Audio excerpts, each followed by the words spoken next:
Let's Talk with Keith Spera is underwritten by the New Orleans Jazz and Heritage Foundation.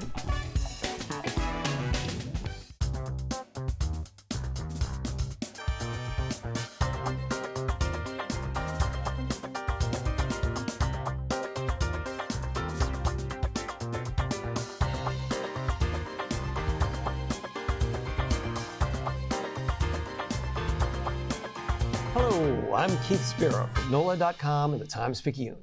Welcome to Let's Talk. My guest today describes himself as both a taxman and a paperback writer. That he uses Beatles song titles instead of just saying tax attorney and author is no accident. He's also one of the world's foremost Beatles experts. He's written 16 meticulously researched books about the band's recordings. Such is his expertise that Capitol Records and Apple Corps consult with him on official Beatles projects, including the November 2024 re-release of 7 early Beatles albums on vinyl for the first time in years. Here to talk about all things Fab 4 is Bruce Spizer. Bruce, welcome to Let's Talk. Oh, great here. So let's talk, right? Yes, sir. Let's do it. Let's start off. You're a lifelong Beatles fan, obviously, hardcore fan. Took it to another level when you started writing these books. Yeah.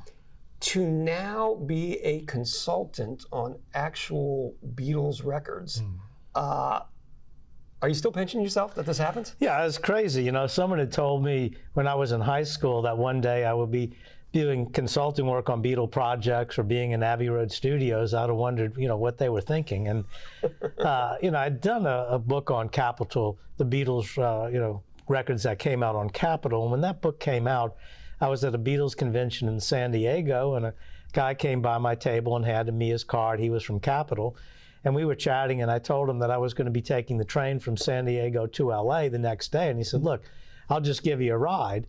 And went up to LA with him, and he said, you want to go by the tower? And I went by the tower, and he introduced me to one of the executives on the higher floors. And when I walked in, my 2-book set, The Beatles Story and Capitol Records, was on his coffee table. At Capitol Records? At Capitol, so the guy had your books? Had my books, yeah. He was kidding me. He says, I didn't just put them there because you were coming. And started talking to him, got to know him well. And so I did some work with Capitol, and then there was a Saints game. They were playing the San Diego Chargers in London, and I went over for the game, and being a tax attorney, I thought, well, I can deduct the trip if I meet with EMI on a Friday, go to the game on Sunday, and then meet with Apple on Monday. So it kind of worked out. 100% you can deduct that. You have to be a tax attorney to figure that out. That's obvious. And, while I was there, they asked me to serve as a consultant on the reissues where they did the CDs, remastered the catalog, and that came out, I think, in 2009. And I worked on that, listening, kind of A-Bing the original vinyl and the digital mastering, and also A-Bing meaning just comparing the yes, in other words, what you would do is you would listen, you would start the vinyl and you would start the remastered version on CD at the same time and see if, and you'd switch back and forth and see if you could spot any anomalies and things like that. So see if they synced up at the same tempo and everything. Yeah, and one of the weird things that I discovered that nobody had really noticed was that the Beatles' very first album, Please Please Me, was mastered at the incorrect speed. That apparently the cutting lathe, you have to recalibrate them, and apparently it was just off that day. And so it's a little bit fast. So it's just about a second a song. Wow. But didn't seem to hurt its sales. No, it didn't, And we were wondering, maybe George Martin had wanted it mastered hot, but when we pulled the tape box, there were no instructions to do that. So clearly it was just a mastering error. George Martin being the producer. Yes, Beatles producer, yes. Given all that you've done consulting with the Beatles, is it safe to call you the 5th Beatle at this point? No, it's not safe. Somewhere 1,000 and something, I don't know. Well, so the vinyl reissues that are coming out in November. So this is, let's see, Meet the Beatles. It's 7 records, right? Seven records. So came out in 65-ish originally? No, these originally came out in 64. 64, okay. So you'd have Meet the Beatles and the Beatles' second album. And then you have the Hard Day's Night soundtrack, which was on United Artists, but Capitol bought United Artists later on. And then also something new, which was sort of the Capitol semi-soundtrack album from A Hard Day's Night. Then it also has an oddball one called The Beatles Story, which was a 2 LP documentary album. and also was double the price of a normal album. It sold reasonably well, but it wasn't the kind of thing that a kid would buy. It was more of a deluxe present. And then the album Beatles 65, which you might think of as Beatles for Sale Part 1 if you're looking at the UK albums. And then they came out with an album, and it was interesting. It came out on March 2nd, 1965. And what's interesting about that release date, pure coincidence, that was 2 years to the day that the Beatles' first album, Please Please Me, came out in the UK. And all the songs that are on the early Beatles were from that album. Oh, wow. So just one of those strange coincidences. When I was researching it, I'm like, that's weird. Just one of those things, yeah. Well, there are a lot of one of those things when you're dealing with the Beatles. One of those things was that we all know the Beatles landed, well, most of us know, I'm laughing when I say we all know, the Beatles landed in New York for the first time on February 7, 1964, and they were going to be on the Ed Sullivan Show and play the Washington Coliseum and Carnegie Hall. But the weird thing was that their very first record in the U.S., Please Please Me, was released on the VJ label, which was an R&B gospel label out of Chicago. And when I was doing some research, I'd purchased a bunch of documents from a woman who was a controller of VJ. And there was this telegram, and I'm looking at it, and it was to Concertone Records. And it said, Please Please Me by the Beatles, and it was spelled with 2 T's, by the way. Beatles was spelled with 2 T's? So I guess the Beatles. The Beatles. Will be released February 7, 1963. So that meant that this record came out to almost total indifference, except for some airplay in different markets. And then exactly 1 year later, to the day, they arrive in New York with 3,000 screaming kids cutting school to greet them and getting coverage on the CBS Evening News with Walter Cronkite of their arrival. It was almost like it was meant to be. Oh, yeah, there are just so many weird things like that. The name of the plane they came on, it was a Pan American's Boeing 707. Pan Am named their planes. It was called Clipper Defiance. And here were the Beatles defying that New York press and everything else. So it just, a lot of things like that were just meant to be, as you say. Absolutely. So for these, the 7 records that are coming out being reissued, they haven't been on vinyl in 30 years or something like that? Yeah, since about the mid-90s. This was the last time Capitol pressed those. And then the other interesting thing about it is they quit pressing mono in like about 67. So they were just doing stereo mixes from there. Yeah, just stereo. Originally they were mono, though. Yeah, mono was 90% of the market. First of all, mono records were $1 cheaper than stereo records. And most kids didn't have stereo record players. I remember my mother saying, your sister's record player is mono. You don't need a stereo album, and it's $1 more. Okay, sure, she's right. Right. So I'd say about 90% of the sales up until about 66 were mono. Okay, all right. You wrote essays for each of these new reissues, yes? Yes, I did. For each of them. So you'll have a byline inside. Yes, albums. Yeah, the way it works is they're going to have a little pullout, and it's a little leaflet, and the first side of it is a picture of the tape box, which is kind of cool because it lists the songs and the EQing and other information. And then when you open it up in that 2-page spread, it'll have one image and then my essay. And in the back of it has the information about the album and the remastering. They were remastered in Nashville by Kevin Reeves, and he used Capitol equipment to do that, analog equipment from the 1970s. They didn't have the Scully lathes from the 60s, but they still had, really good equipment for that. And when he was doing the referencing, he referenced 2 vinyl albums, and I'd sent him my vinyl mono first pressings, so he would have a point of reference. So you sent him your original copy of the records, yes, and that's the one that he compared to the new pressings to make sure they were authentic to the original sound. Yes. Gotcha. Were you nervous letting your original vinyl out of your hands? No, I think generally engineers are pretty, careful about things. So, if you're just tuning in, my guest today is Beatles expert Bruce Spizer. You brought along an original vinyl copy of Meet the Beatles. Yeah, this was the first album that I bought. And the fun thing about it, on the back, you can see that little sticker there. Because, you used to put your names on records because you would bring them to parties. And the little sticker says, this record belongs to, and then I have my name, BR, there wasn't enough space, Spizer. And it says, and it came from Studio A, of course.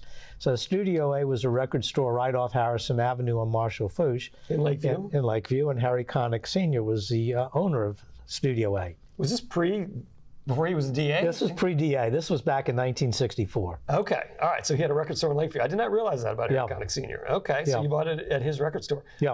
I feel like I should have white gloves on touching this thing. I mean, is No, this one was not given loving care. It was given, the good treatment. I mean, I think it's remarkable shape considering as a kid I had this record. It certainly wasn't the white glove treatment. You just played the grooves out of it because it was a great album. you used the record. You were not a collector in those days. You were a consumer. I was not a collector, no. If I had been a collector, I would have bought a couple of everything, and then, I'd have a lot of money sitting there. Well, that said, you do have a pretty incredible collection of memorabilia. You brought Yes. something here today. It's a hat box, a Beatles hat box from 64. Yeah, put different things in it. And not being a woman, I'm not exactly sure what people put in that thing, but anyway. What is something like this worth, this hat box now? Oh, these things can go for a couple $100. A couple $100, Yeah. okay. What's the most valuable piece in your collection, would you guess? Oh, boy. When the Beatles came to New Orleans, Mayor Spera gave them a proclamation calling it Beatles Day in New Orleans. Mm-hmm. And that proclamation was signed by all four of the Beatles. And the proclamation resided with Mayor Spera for a while. When Mayor Spera moved out of his office, he couldn't bring everything home, so he offered some of the items to people like his chief of staff. And that was where it was for many, many years. And I'd consulted with this person about it, and with the idea of at some point in time I would purchase it. And during Hurricane Katrina, it was in this individual's office desk in an area that took in a couple of feet of water. Fortunately, it was in the top drawer and was not ruined in the, or gone. Mm-hmm. But I have that. It's currently has been on loan to the actually I think the Grammy Museum. There was a Beatles exhibit that the Grammy Museum sponsored that traveled, and that recently wrapped up, so I do need to get that piece back from them. So it's just so I'm clear. So it's a proclamation. It was a tight proclamation. Yes. And all four of the Beatles signed the thing. Including, of course, Mayor Spera, which really is what makes it valuable. Is that Mayor Spera signed it as well? Anyway. Wow. Okay. All right. So you got that after Katrina then. Yes. And I think that is the only known example of where, a head of a municipality and all four Beatles signed a document. So it's kind of special. Yeah, absolutely. Now, are you still actively collecting? Are you still adding to the collection? A little you have shelves and rooms full of I have stuff. pretty good stuff. But I think I've pretty much gotten everything at this point that I can afford. So there are some items, that are, I'm not going to pay that kind of money for that type thing. So Right. As a collector, I guess you're never really done. There's no end point. Oh, there's no end point with the Beatles, that's for sure. Because then, say you get all the original pressings and say, okay, well, I need those pressings from the 1970s. So then, you get the idea. It's never ending. It's never ending, exactly. If you're just tuning in, my guest today is Beatles expert Bruce Spizer. Your initiation into Beatledom was like so many others. You heard a song. I think you were on your school bus? When you first I was heard on the Newman school bus, and I heard I Want to Hold Your Hand in early January. Of 64. 64, yeah. It was just very, very different. Had excitement. And I also had a radio in my bedroom, and I started hearing it at night as well. And I just, really love the song. And by the time the Beatles were on the Ed Sullivan Show, the people make that mistake. They say, Ed Sullivan was a big moment in Beatlemania. Beatlemania was before then. How do I know that? Well, if you look at the charts, I Want to Hold Your Hand, She Loves You, and Please Please Me were all bunched up toward the top. I Want to Hold Your Hand certainly at number one. And then the albums Meet the Beatles and even Introducing the Beatles on VJ were starting to sell at that time. And Ed Sullivan normally drew 20 to 30 million people. Mm-hmm. So if the Beatles weren't already a big deal, why did 73 million people tune in that night? Wow. Instead of the normal 20 to 30 million, 73 million. Yeah. So what I tell people is, look, the Ed Sullivan Show was extremely important. It was the first time people got to actually see the Beatles perform. Mm-hmm. But the key thing about it was it didn't create Beatlemania. Beatlemania was already moving along, but I like to say it provided the explanation point on Beatlemania. Exactly. It was the putting a little gas on the fire that was already it was already burning. Now, interestingly enough, while kids, of course, were awestruck and loved it, and I remember in my family, none of us screamed, but we were, just really tuned in, and of course, our parents didn't get the attraction.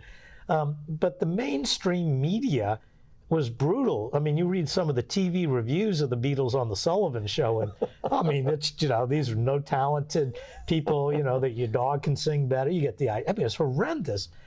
But you know what finally took, though, for the Beatles to get mainstream acceptance in the U.S. was the film A Hard Day's Night.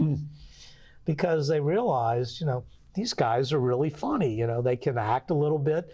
They're talented. The songs in the film were excellent. And that was the first time they got that mainstream, view. You can never trust what a music critic says. Oh, no. I say that as a music critic. Absolutely, I understand that. So how did you transition? Because, like I said, many millions of kids had the same experience as you, heard the songs, really liked them, started buying the records. But now, I mean, you've made it into, it's not your main job, but it kind of is a big job, is writing these books, these incredibly, well-researched books, speaking at Beatles conventions, consulting on Beatles releases. What was the transition where you went from being just a fan to being a guy that is fully immersed in all things Beatles? I mean, fortunately, by being an attorney and also a non-practicing CPA, I had a lot of the skills that would be helpful and things. It was kind of like the perfect storm. I had settled a big ERISA case, worked on it for ERISA, is Employee Retirement and Income Security Act. Okay. No, it's retirement benefits. Okay. It was a class action that I brought where these individuals were screwed out of their pensions. Okay. And I spent about 4 years on the case, got a nice paycheck, and I noticed, this could only happen in New Orleans, that when I looked at my Beatle albums from the 60s, with the exception of Meet the Beatles, roaches had eaten the spines of them, and the paper was gone. And so I wanted to replace those records, and so I started talking to different record dealers and things and reading up. And I would read about the early records, particularly on VJ, and I'd say, that doesn't make any sense. And say, oh yeah, that's right, it's in every book. And being an attorney, I thought, well, what if every book's wrong? And I thought, okay, the Beatles had records on VJ, and the Beatles had records on Capitol. And they were out around the same time, so clearly these companies must have sued each other. And I was able to determine that there were 4 major lawsuits between Capitol and VJ, in Chicago and in LA, in New York. And I had the research assistant in those cities, just get me the case records. And they were usually on microfilm or whatever, but I had them printed out. And from that, I learned a lot about what was going on with VJ records. And I wrote an essay that was going to be in a Beatles price guide. And the guy looked at the essay, said, boy, this is really good. I bet you there's a book in that. And I thought, all right, what the, me being naive thought, well, there's a Beatles convention in 9 months, so I'll just do a book. And so through a recommendation, I found out about Diana Thornton, who is a great graphic designer. She's probably done some of the CD booklets that artists that you've interviewed have had. Sure, yeah. Crescent Music Services. Absolutely. So anyway, Diana and I, not knowing any better, started a book with the goal of having it finished and back from the printer in 9 months. And we got it done.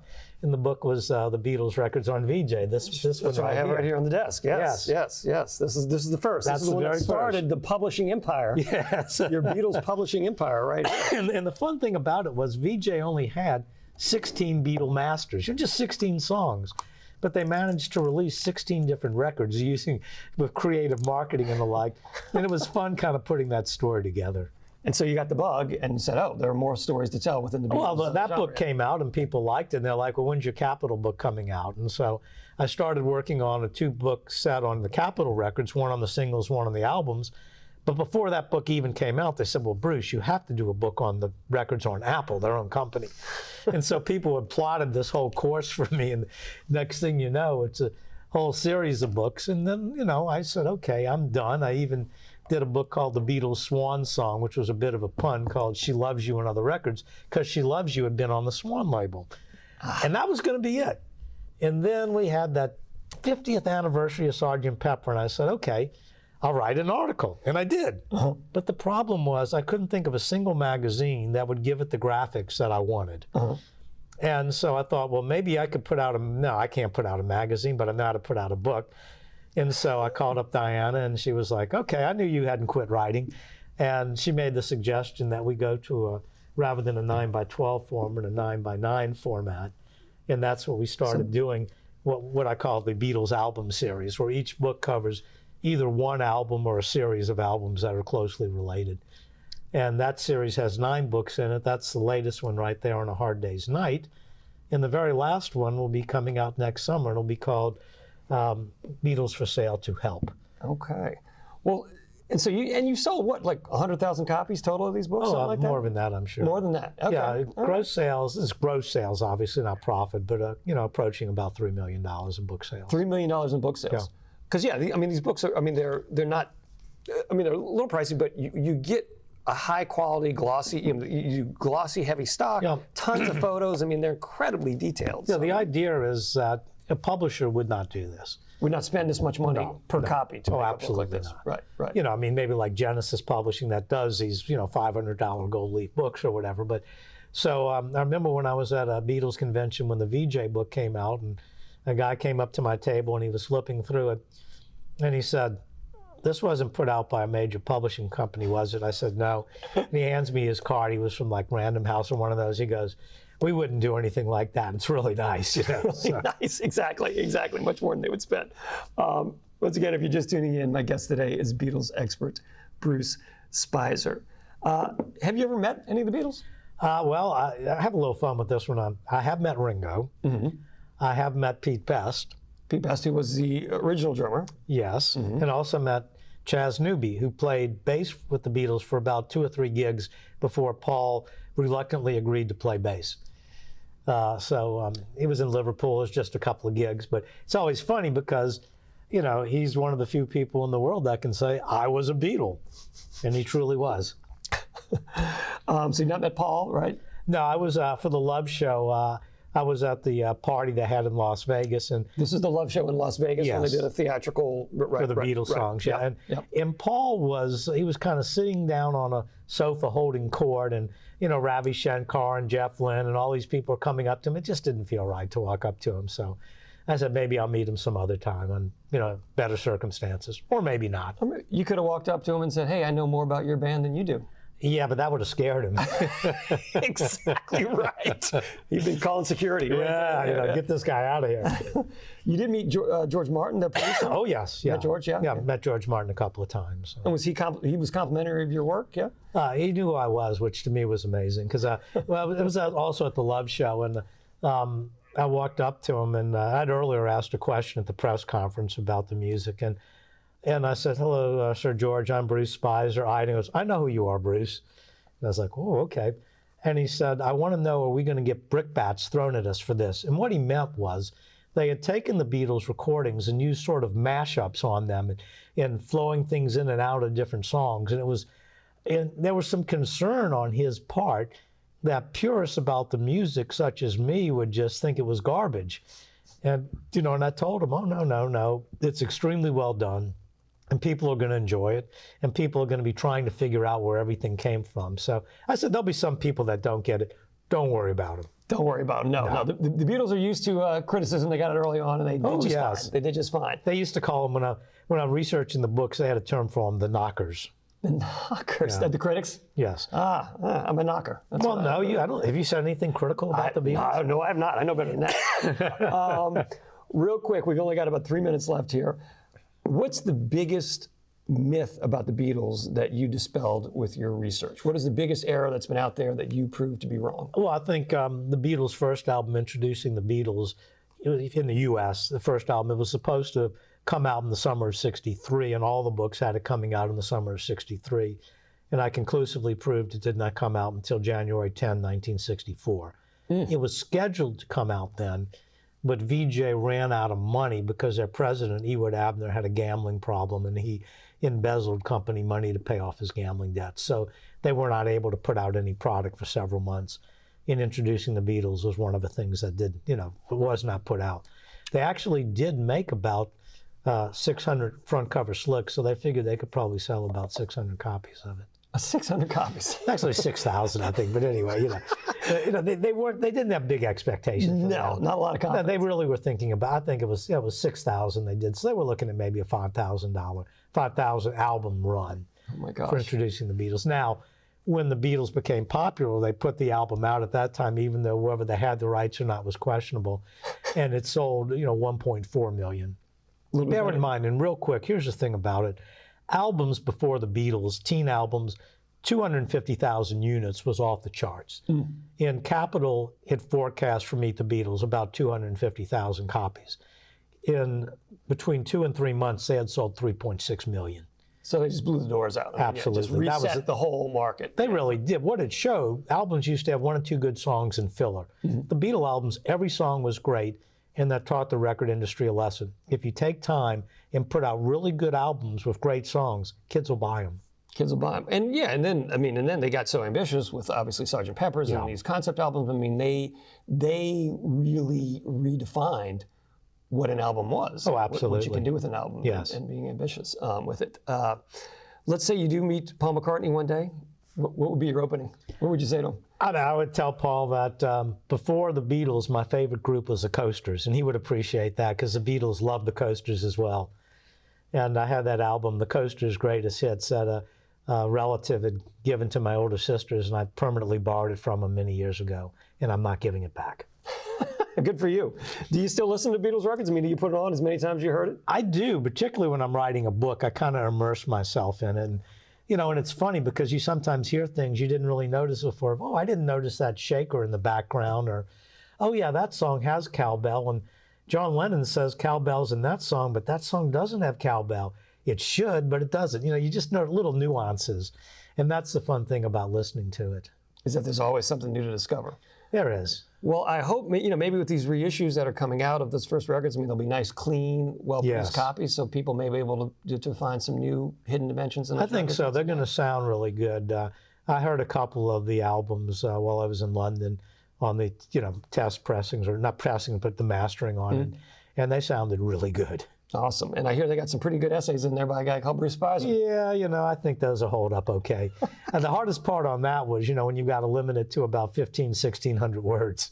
That's right. You got to boil it all down. Well, you have a lot more space to write in your books. Yes. So, it's a heck of a body of work that you put together. Congratulations on that. I look forward to your next book, and I look forward to seeing your contributions to these Beatles albums. And of course, I have to mention the website. Very easy, Beatle.net, Beatle.net. Very easy to remember. That's one T in Beatle. One T in Beatle and no S at the end. No S at the end. All right. Well, thank you, Bruce Spizer, for being a guest today. Thank you to everyone for tuning in. I'm Keith Spera. We'll see you next time on Let's Talk.